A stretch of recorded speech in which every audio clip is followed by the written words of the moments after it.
ഒരു ഘട്ടത്തിൽ ആശങ്കയുണ്ടായിരുന്ന UDF ക്യാമ്പിലെ മുഖങ്ങളിൽ പ്രതീക്ഷ സജീവമാകുന്നു. ഇനിയൊരു അത്ഭുതം വേണം സ്വരാജ് ഈ ലീഡ് മറികടന്നൊരു വിജയത്തിലേക്ക് എത്താൻ എന്ന കാര്യത്തിൽ തർക്കമില്ലാത്ത അവസ്ഥയിലേക്ക് എത്തുന്നു. ലീഡ് ഒരു വലിയ ചർച്ചാ വിഷയമാകുന്ന തെരഞ്ഞെടുപ്പാണിത്.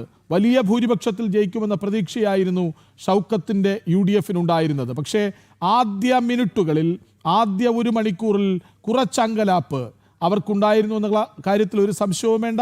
ലീഗിന് വളരെ സ്വാധീനമുള്ള വഴിക്കടവിൽ, കോൺഗ്രസിന് സ്വാധീനമുള്ള വഴിക്കടവിൽ നേരിയ മുന്നേറ്റം മാത്രമാണ് അവർക്ക് നടത്താനായത്. പിന്നീട് അങ്ങോട്ട് മൂത്തയിടത്ത് എടക്കരയിൽ വലിയ മുന്നേറ്റമുണ്ടാക്കാൻ, പ്രതീക്ഷിച്ച മുന്നേറ്റമുണ്ടാക്കാൻ UDFിന് കഴിയുന്നു. അതിനുശേഷമാണ് ട്വിസ്റ്റ്.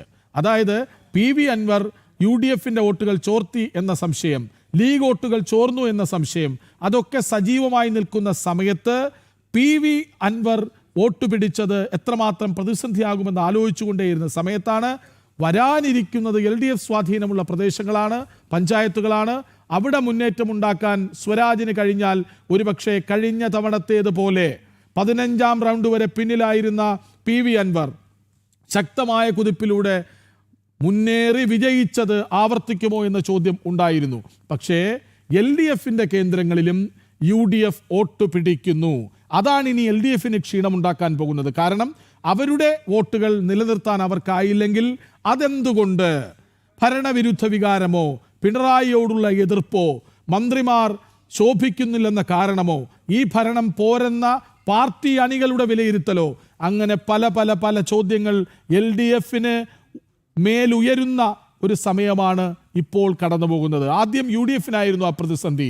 നന്നായി മികവ് കാട്ടി, പ്രകടനം കാട്ടി എന്ന് ഉറപ്പിക്കുന്ന ഒരു ഘട്ടമായിരുന്നു സ്വരാജിനുണ്ടായിരുന്നത്. പക്ഷേ LDFിൻ്റെ ഇടങ്ങളിൽ താഴേക്ക് പോയാൽ അത് LDFിന് വലിയ ക്ഷീണമാകും. LDFിൻ്റെ നേതൃത്വം ചോദ്യം ചെയ്യപ്പെടും.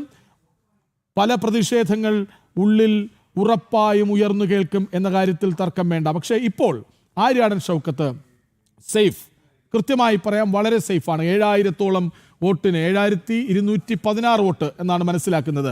7216 വോട്ടുകൾക്ക് ആര്യാടൻ ഷൗക്കത്ത് മുന്നിലാണ്. അതായത് ഇനിയും 9ഓളം റൗണ്ടുകൾ എണ്ണാനിരിക്കുന്നു. 19 റൗണ്ടുകളിൽ 10 റൗണ്ടുകൾ എണ്ണി പൂർത്തിയാക്കുന്നു, 11ാം റൗണ്ട് എണ്ണുന്നു, 19 റൗണ്ടുകൾ ആകെ. അങ്ങനെയെങ്കിൽ ഈ ഭൂരിപക്ഷം പതിയെ പതിയെ പതിയെ, ഇതുവരെ ആ സൂചനകളായിരുന്നല്ലോ ഉണ്ടായിരുന്നത്.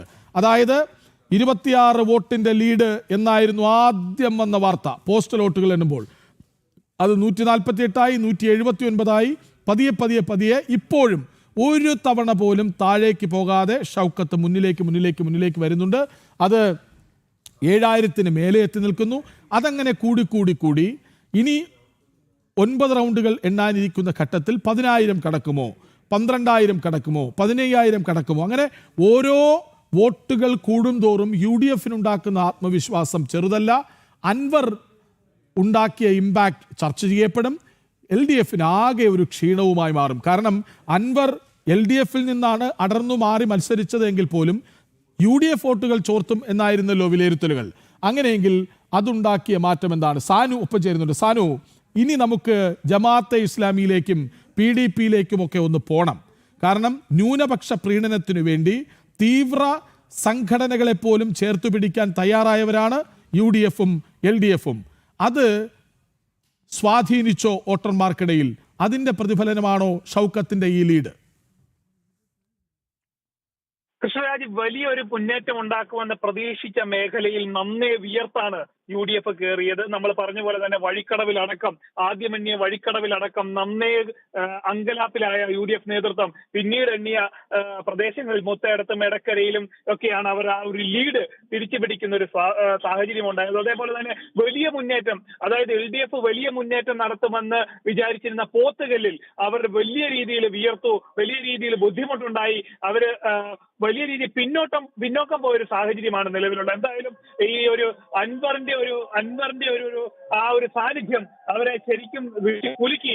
ആദ്യഘട്ടത്തിലടക്കം ഈ UDF-നെ പിടിച്ചു കുലുക്കിയെങ്കിൽ പിന്നീട് വരുന്ന പ്രദേശങ്ങളിൽ അതിന്റെ ഒരു അൻവറിന്റെ ആ ഒരു സാന്നിധ്യം LDF-നും വലിയൊരു പ്രശ്നമായി പ്രതിസന്ധിയായി മാറി എന്ന് തന്നെയാണ് നമ്മൾ ഈ വോട്ടെണ്ണലിന്റെ ഓരോ ഘട്ടങ്ങളും സസൂക്ഷ്മമായിട്ട് നിരീക്ഷിക്കുമ്പോഴത്തേന് കാണാൻ സാധിക്കുന്നത്. അതേപോലെ തന്നെ ഈ തീവ്ര സംഘടനകളെ കൂട്ടുപിടിച്ചത്, ജമാഅത്തെ ഇസ്ലാമി അടക്കമുള്ള സംഘടനകളെ, PDP-നെ അടക്കം കൂട്ടുപിടിച്ചത് ഇവർക്ക് വലിയ തിരിച്ചടിയായിട്ടുണ്ട്. അത് മറ്റുള്ളവർക്കിടയിൽ വലിയൊരു ഏകീകരണത്തിനടക്കം വഴിയൊരുക്കിയിട്ടുണ്ട് എന്നുള്ള കാര്യവും നമുക്ക് ഇതിൽ നിന്ന് മനസ്സിലാവുന്നുണ്ട്. എന്തായാലും ഇതൊന്നും UDF-ന്റെ മുന്നേറ്റത്തിന്, നിലവിൽ അവരുടെ ശക്തി കേന്ദ്രങ്ങളിലുള്ള ആ മുന്നേറ്റത്തിന് ഇതൊന്നും കൊണ്ട് അവർക്ക് പര്യാപ്തമായിരുന്നില്ല എന്നുകൂടി ഈ ഒരു ഫലത്തിൽ നിന്ന്, ഈ ഫലസൂചനകളിൽ നിന്ന് നമുക്ക് വ്യക്തമാവുന്നുണ്ട്. എന്തായാലും അൻവറിന്റെ ഒരു നിലപാട്, രാഷ്ട്രീയ കൗശലക്കാരൻ ആയിട്ടുള്ള അൻവറിന്റെ ഒരു നിലപാട് തന്നെയാണ് ഇപ്പോൾ പ്രധാനമായിട്ട് ചർച്ചയാവുന്നത്. അതായത് UDF-ലേക്ക് ഉള്ള ഒരു പൊട്ടിത്തെറിക്ക് ഒരു വഴിമരുന്ന് കൂടി ഇട്ടുകൊണ്ടാണ് അല്പം മുമ്പ് KPCC അധ്യക്ഷന്റെ ഭാഗത്തു നിന്നുള്ള പ്രതികരണം ഉണ്ടായിരിക്കുന്നത്. അതായത് VD സതീശൻ കൊട്ടിയടച്ച വാതിലുകൾ അത് തുറക്കാം, തനിക്ക് തുറക്കാൻ സാധിക്കുമെന്നുള്ളൊരു സൂചന കൂടി ഈ ഒരു പ്രസ്താവനയിൽ നിന്ന് നമുക്ക് വായിച്ചെടുക്കാൻ സാധിക്കും. എന്തായാലും ആദ്യഘട്ടത്തിൽ UDF-നെയാണ്, മുസ്ലിം ലീഗിനെയാണ്, കോൺഗ്രസിനെയാണ് അൻവർ വിറപ്പിച്ചതെങ്കിൽ പിന്നീട് വരുന്ന ഓരോ ഘട്ടത്തിലും അത് LDF-ന് മേലുള്ള ഓരോ ആണിയടിയാണെന്ന് കൂടി അൻവർ പറഞ്ഞു വെക്കുകയാണ്. എന്തായാലും ഒരു വെടിക്ക് രണ്ട് പക്ഷികളെ താൻ പിടിച്ചതിന്റെ ഒരു ആത്മവിശ്വാസത്തിലാണ് അൻവർ മുന്നോട്ട് പോകുന്നത്. ഇനി വരാനിരിക്കുന്ന തെരഞ്ഞെടുപ്പുകളിൽ അത് UDF-നൊപ്പമാകുമോ എന്നൊരു കാര്യം കൂടി മാത്രമേ നമുക്കിനി അറിയാനായിട്ടുള്ളൂ. കൃഷ്ണരാജ്. ശരി, സാനു ആണ് ഒപ്പം ചേർന്നത്.